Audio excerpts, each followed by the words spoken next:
ശരിയായ ഒരു communist party പ്രവർത്തകനായതുകൊണ്ട് അദ്ദേഹം അത് പാർട്ടിയിൽ ആദ്യം പറഞ്ഞു, നേതാക്കന്മാരെ ബോധ്യപ്പെടുത്തി.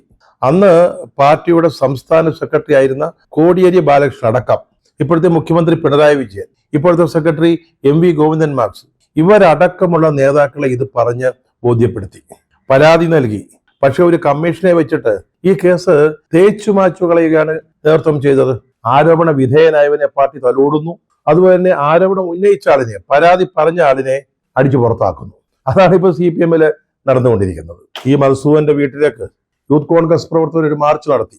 അവിടെ ആവശ്യം വളരെ നിസ്സാരപ്പെട്ട ഒന്നായിരുന്നു. ഇത് പൊതുവണ്ട പാർട്ടി ഭരിച്ചതാണെങ്കിലും പാർട്ടി ചില ഉദ്ദേശങ്ങൾക്ക് വേണ്ടി രക്തസാക്ഷിയുടെ കുടുംബത്തെ സഹായിക്കുന്നതിന്, പാർട്ടിയുടെ ഒരു ആസ്ഥാന മന്ദിരം പണിയുന്നതിനൊക്കെ പിരിച്ചതാണ്. അതാണ് അടിച്ചു മാറ്റിയിരിക്കുന്നത്. അതിനെതിരായിട്ട് കേസെടുത്ത് അന്വേഷണം നടത്തണമെന്നായിരുന്നു യൂത്ത് കോൺഗ്രസ്സുകാരുടെ ആവശ്യം. അവര് പയ്യന്നൂരിൽ ഒരു പ്രകടനം നടത്തി.